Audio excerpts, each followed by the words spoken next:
پیغمبر اسلام کے 1000 سے زیادہ معجزات. بہت بڑے بڑے مورخین نے یہاں تک لکھا ہے کہ پیغمبر اسلام نے جتنے سارے انبیاء نے معجزات دکھائے ہیں اس سے زیادہ معجزات صرف ختم مرتبت نے دکھائے ہیں. لیکن کچھ معجزات آپ کے جسم مبارک کے اندر، اب میں ان معجزات کو پیش کرنا چاہتا ہوں عزیزان گرامی، اگر سننا پسند فرمائیں گے جو جسم مطہر کے اندر، جسم مبارک کے اندر ختم مرتبت کے معجزات ہیں.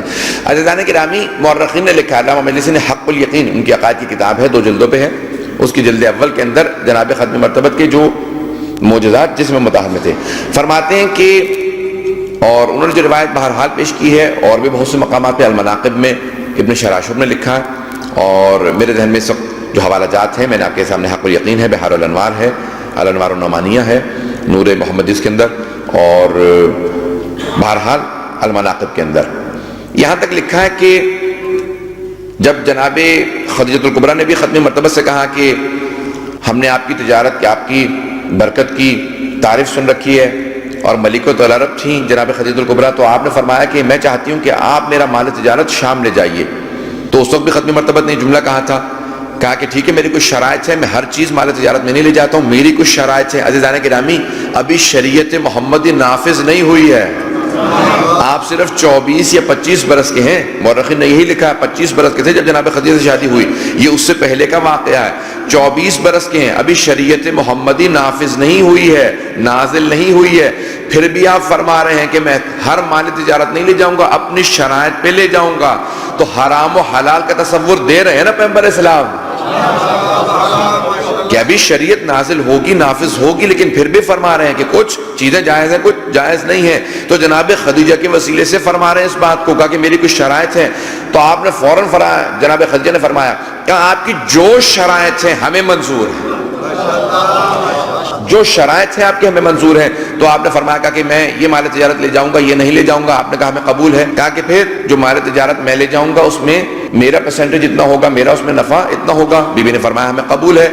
تو اب پیغمبر اسلام لے گئے مال تجارت کو، اور مورخین نے لکھا ہے کہ جب پیغمبر اسلام جناب خدیجہ کے مال تجارت کو شام لے گئے تو بی بی کو آج تک اتنا فائدہ ہوا ہی نہیں تھا جتنا پیغمبر کے جانے سے ہوا. کیوں نہ ہوتا؟ کیونکہ ان کا وجود ہی رحمت للعالمین ہے. تو اب کا اتنا مال تجارت میں کبھی فائدہ نہیں ہوا تھا. جب واپس آئے، جا رہے تھے تو جناب خدیجہ کے ایک منشی کا نام تھا میسرہ. کا میسرہ جو کچھ دیکھو وہ مجھے من و عن آ کے بیان کر دینا، جو کچھ ان کے وجود میں دیکھو وہ مجھے بیان کر دینا، کیونکہ میں تصور یہ کر رہی ہوں کہ یہ مظہر العجائب ہے. ان کے اندر تم بہت سے معجزات دیکھو گے، ان کے وجود مقدس کے اندر معجزات ہوں گے. تو جب پیغمبر اسلام جا رہے تھے اس وقت جناب خدیجہ نے کہا کہ میسرہ صرف میری چند باتیں یاد رکھنا، کیونکہ میسرہ بی بی کے ملازم ہے، خادم ہے. کہ میسرہ اگر یہ میرے مال تجارت کو نفع میں بیچے تو نفع میں بیچ دینا، نقصان میں بیچے تو نقصان میں بیچ دینا. یہ اطاعت پیغمبر سکھا رہی ہیں. ابھی لوگ اعلان رسالت کے انتظار کے بعد نزول قرآن کے منتظر رہیں گے، آیت اطاعت کا انتظار کریں گے، تب اطاعت کریں گے. بی بی اعلان رسالت سے پہلے اطاعت سکھا رہی ہیں.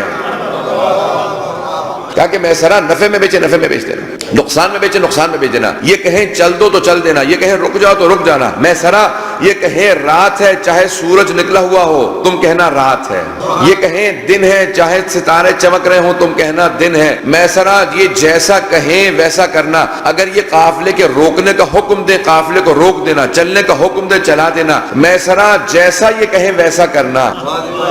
ابھی لوگ انتظار کریں گے، بی بی خدیجہ اس وقت بھی اطاعت پیغمبر سکھا رہی ہیں. تو اب عزیزان گرامی، وہی جو جناب ختم مرتبت کے بچپنے میں معجزات بیان کیے گئے وہی معجزات میں پیش کرنا چاہتا ہوں. جب واپس آئے تو جناب خدیجہ نے فوراً کہا کہ آپ چاہیں تو سارا مال تجارت کا جو نفع ہے آپ رکھ لیجئے. پیغمبر اسلام نے کہا نہیں، جو میں نے کہا تھا اتنا ہی حصہ میرا ہے، باقی سب آپ کا ہے. کہا کہ میں اپنی خوشی سے دینا چاہتی ہوں، چاہیں تو سارا مال تجارت کا نفع آپ رکھ لیجئے. پیغمبر نے فرمایا کہ کہنا میری امانت کی علامت تھی اور پورا کر دکھانا میری صداقت کی علامت ہے.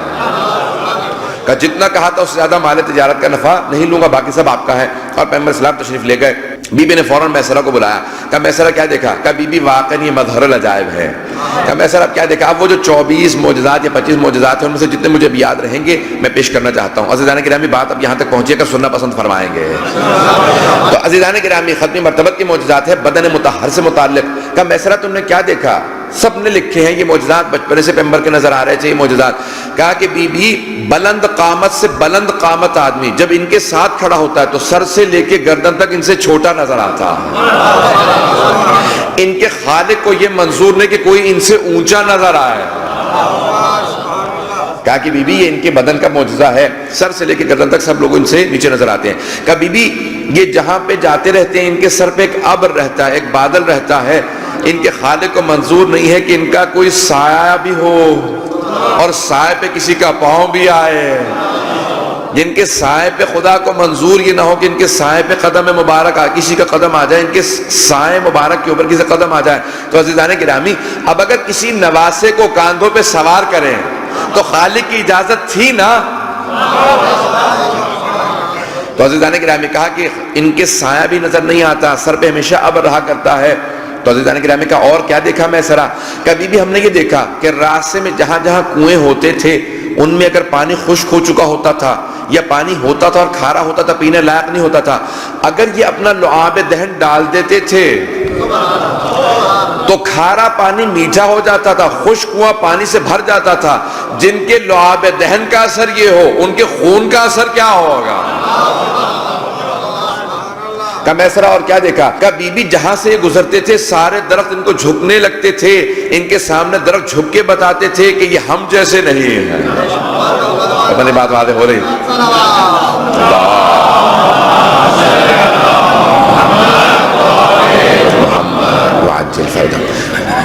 کہا میسرا اور کیا دیکھا؟ عزیزان گرامی جناب خدیجہ بار بار پوچھ کے بتا رہی ہیں کہ پیغمبر اسلام کے فضائل کو سننا بی بی کو بھی پسند ہے. میسرا کیا دیکھا؟ کہ بی بی ہم نے یہ دیکھا ہے کہ جہاں پہ بہت زیادہ کیڑے مکوڑے ہوتے تھے، مکھیاں مچھر ہوتے تھے تو سب کو تنگ کرتے تھے، ہمیں تنگ کرتے تھے، لیکن ان کے اوپر کبھی کوئی مکھی نہیں بیٹھتی تھی، کوئی مچھر نہیں بیٹھتا تھا.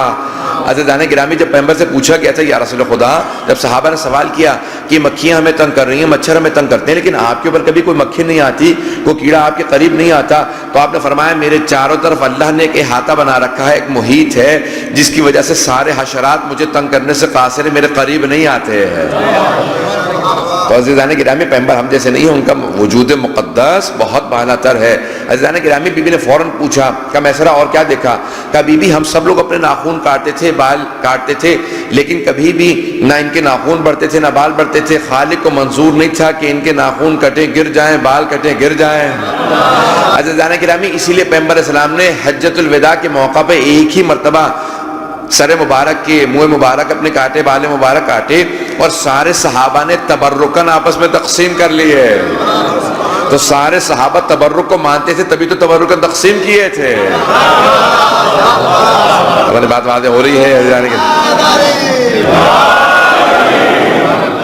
تو سب صحابہ نے وہ منہ مبارک پیغمبر اسلام کے تبرکاً آپس میں تقسیم کر لیے تھے اور کہتے تھے جب بھی ہم ان منہ مبارک کو ہاتھ میں رکھ کے دعا مانگتے ہیں تو دعا قبول ضرور ہوتی ہے. عزیزان گرامی اتنے مقامات پہ چلے جائیے تو وہاں پہ پیغمبر اسلام کی منہ مبارک رکھے ہیں، بال رکھے ہیں، تو تعجب یہ ہے کہ ماننے پہ آتے ہیں تو بال کو مان لیتے ہیں، نہ ماننے پہ آئے تو حال کو نہیں مانتے. تو عزیزان گرامی اب یہ پیغمبر اسلام کا وجود مقدس ہے. 7-8 معجزات پیش کر چکا ہوں، اتنے اگر اور پیش کر رہا ہوں آپ کی خدمت میں جلدی معجزات کو پیش کر دوں. عزیزان گرامی تو یہ جسم مبارک کے اندر معجزات ہیں. بی بی نے پوچھا میسرا اور کیا دیکھا؟ کہ بی بی ہم نے یہ دیکھا ہے کہ ان کی پیشانی سے ایک نور نکلتا رہتا ہے. کہ ام المؤمنین نے بھی کہا تھا کہ اگر دن میں سوئی کھو جاتی تھی تو ہم رات کا انتظار کرتے تھے. بھائی جب دن کی روشنی میں نظر نہیں آ رہی تو فرماتی ہیں کہ ہم رات کا انتظار اس لیے کرتے تھے کہ دن کی روشنی میں کھوئی ہوئی سوئی جو نہیں ملتی تھی رات کو پیغمبر اسلام کی پیشانی کے نور میں مل جایا کرتے تھے. پیغمبر اسلام کی پیشانی سے کہا ان کی پیشانی سے ایسا نور نکلتا ہے. بی بی نے فرمایا کہ میسرا اور کیا دیکھا؟ کہ بی بی جب یہ اپنے ہاتھوں پہ سنگریزے اٹھا لیتے ہیں، کنکریاں پتھر اپنے ہاتھ پہ اگر اٹھا لیں تو وہ پتھر جب ان کے ہاتھ پہ چلے جاتے ہیں تو تسبیح کرنے لگتے ہیں. کبھی سبحان اللہ کی آواز آتی ہے، کبھی الحمدللہ کی، کبھی اللہ اکبر کی آواز آتی ہے.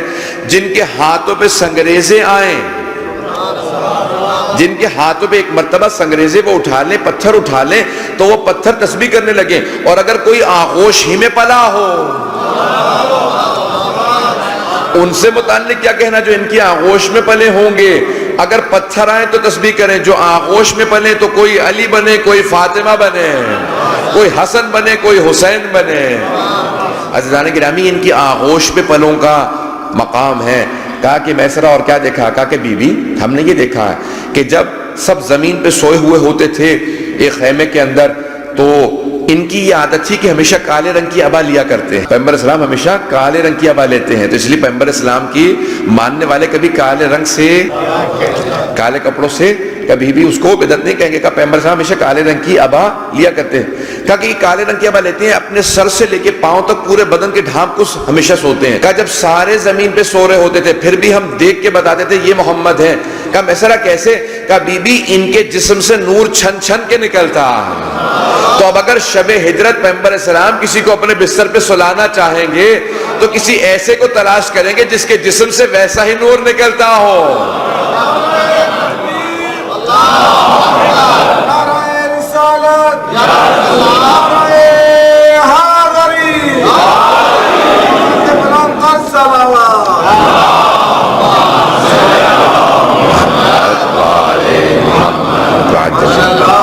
توجہ ہے نا عزیزان گرامی؟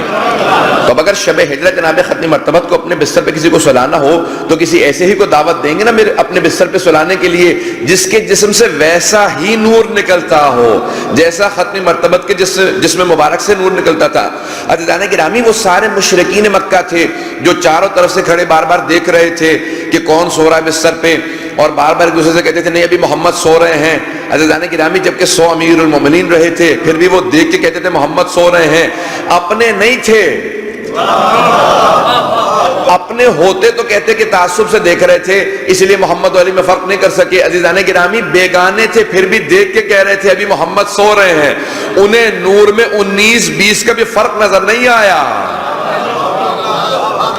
تو عزیزان گرامی یہ جناب ختم مرتبت کا جسم مبارک ہے کہ کہا کہ میسرہ اور کیا دیکھا؟ کہا بی بی ہم نے یہ دیکھا ہے کہ ان کے پشت پہ، اور بہت سے لکھا ہے بازو پہ، لیکن البتہ پشت پہ ایک مہر نبوت ہے. اگر اس سے کپڑا ہٹ جائے تو فوراً نور آسمان تک پہنچ جاتا ہے،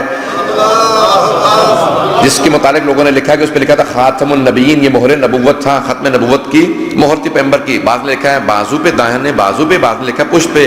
عزیزان گرامی اسی کے بوسے کے لیے ایک صحابی نے کہا تھا جب ختم مرتبت نے اعلان کیا اپنے آخری خطبے میں کہ اگر میں نے کبھی کسی کے اوپر ظلم کیا ہو تو آج اپنا بدلہ لے سکتا ہے، تو ایک صحابی کھڑے ہو گئے کہا یا رسول خدا آپ نے مجھے تازیانہ مارا تھا. تو کہا کہ مجھے نہیں یاد پڑتا میں نے کبھی کسی پہ ظلم کیا ہو، مجھے نہیں یاد کہ میں نے کسی کو تازیانہ مارا ہو. کہا یا رسول خدا آپ نے تازیانہ مارا تھا. کہا ٹھیک ہے اس کو ایک تازیانہ دے دو. کہا کہ آؤ مجھے تازیانہ مار دو. کہا یا رسول خدا جب آپ نے تازیانہ مارا تو میری پشت پہ کپڑا نہیں تھا، اپنے اپنے کرتے کو ہٹا دیجئے. تو آپ نے فوراً اشارہ کیا کسی کی طرف، کہا کہ میری کمر سے کپڑا ہٹا دو. جیسے ہی کپڑا ہٹایا گیا وہ صحابی فوراً گرے اور پشت مبارک کے بوسے دینے لگے. عزیزان گرامی جب پوچھا کہ یہ کیا کر رہے ہو؟ کہا کہ میں نے جھوٹ بولا تھا، میں صرف اور صرف مہر نبوت کا بوسہ دینے کے لیے، میں صرف مہر نبوت کا بوسہ دینا چاہتا تھا، اس لیے میں نے جھوٹ بولا تھا کہ پیغمبر نے مجھے تازیانہ مارا. پیغمبر نے کبھی تازیانہ نہیں مارا، میں مہر نبوت کا بوسہ دینا چاہتا تھا. تو عزیزان گرامی ایک بات واضح ہو گئی نا کہ پیغمبر اسلام سے جو چیزیں منسوب ہو ان کا بوسہ دینا سنت صحابہ ہے. کہ صحابہ کرام بھی پیغمبر اسلام سے منسوب چیزوں کے بوسے دیا کرتے تھے. کہا میں مہر نبوت کا بوسہ دینا چاہتا ہوں. انہوں نے فوراً مہر نبوت کا بوسہ دیا. تو عزیزان گرامی یہ جسم مبارک کے اندر معجزات تھے. پیشانی کا نور ہے اور آپ کے داڑھی کے اندر کچھ بال سفید تھے، اس کے علاوہ بال سفید نہیں ہوتے تھے. عزیزان گرامی ایک اور معجزہ پیش کرنا چاہتا ہوں، اگر سننا پسند کریں عزیزان گرامی. میں یقین مانیے مسلسل جاگ رہا ہوں اور اب یہ دوسرا دن ہے اور اس وقت میں بالانتہا خستہ ہوں، نہ آواز میری کام کر رہی ہے نہ میرا جو ہے وہ گلا ساتھ دے رہا. عزیزان گرامی فرمایا میسرہ نے کہا کہ بی بی ہم نے اپنی آنکھوں سے دیکھا ہے بعض اوقات یہ کچے پہ چل رہے ہوتے ہیں، ریت پہ چل رہے ہوتے ہیں، مٹی پہ چل رہے ہوتے ہیں، ان کے پاؤں کے نشان نہیں بنتے. مٹی پہ چل رہے ہوتے ہیں نشان نہیں بنتے، اور بعض اوقات چٹانوں پہ پاؤں رکھتے جاتے ہیں نشان بنتے چلے جاتے ہیں، پتھروں پہ پاؤں رکھتے ہیں نشان بنتے چلے جاتے ہیں. کہ بی بی ان کو دیکھنے سے محسوس یہ ہوتا ہے جہاں چاہتے ہیں وہاں نقش چھوڑتے ہیں، جہاں چاہتے ہیں وہاں نقش نہیں چھوڑتے. تو پھر پیغمبر کا منصوبہ ہے نا کہاں کہاں نقش باقی رہے. تو کہا کہ جہاں پہ ان کے نقش چاہتے ہیں وہیں پہ نقش رہتا ہے، جہاں نہیں چاہتے وہاں نقش نہیں ہوتا۔ تو عزیزان گرامی مٹی پہ پاؤں رکھتے تھے، بعض اوقات کچے پہ نشان نہیں بنتے تھے، بعض اوقات چٹانوں پہ پتھروں پہ نشان بن جاتے تھے۔ یہی پیغمبر کے نقش تھے، یہی ان کی آل کے نقش تھے۔ اس لیے آپ کو قدم مبارک کے نشان ملیں گے، قدم گاہ کے نشان ملیں گے، کہیں امیر المؤمنین کے قدم کے نشان ملیں گے، کہیں امام رضا کے قدم کے نشان ملیں گے۔ اللہم صلی عزیزان گرامی کتنے معجزات یہ جسد مطہر سے متعلق ہیں۔ کہا کہ ایک اور معجزہ ہے، کبھی بھی جس طرح یہ سامنے سے دیکھتے ہیں ویسے ہی پشت سے دیکھتے ہیں۔ کہا کیسے معلوم؟ کہا کہ جب کوئی سامنے سے آ رہا ہوتا تھا تو ویسے ہی نام دیکھ کے بتاتے تھے، اور اگر کوئی پشت سے آ رہا ہوتا تھا تو مڑتے نہیں تھے، نام لے کے پکارتے تھے کہ سامنے آ جاؤ۔ اصول کافی کی روایت ہے نا کہ پیغمبر اسلام نماز پڑھا رہے تھے، نماز پڑھانے کے بعد کہا اپنے صحابہ سے، کہا کہ مجھ سے پہلے رکوع و سجود میں مت جایا کرو، نماز جماعت سے نکل جاتے ہو۔ کہا یا رسول خدا آپ کا رخ تو قبلے کی طرف ہوتا ہے، ہم پیچھے کھڑے ہوتے ہیں، آپ کو کیسے معلوم ہوتا ہے ہم میں سے کون کون پہلے رکوع میں چلا گیا، کون سجدے میں پہلے چلا گیا؟ کہا جیسے میں سامنے دیکھتا ہوں ویسے ہی پشت سے دیکھتا ہوں۔ اور یہ صحیح بخاری کے اندر اصول کافی میں سب جگہ روایت موجود ہے، پیغمبر اسلام نے فرمایا کہ میں جیسے سامنے سے دیکھتا ہوں ویسے ہی پشت سے دیکھتا ہوں۔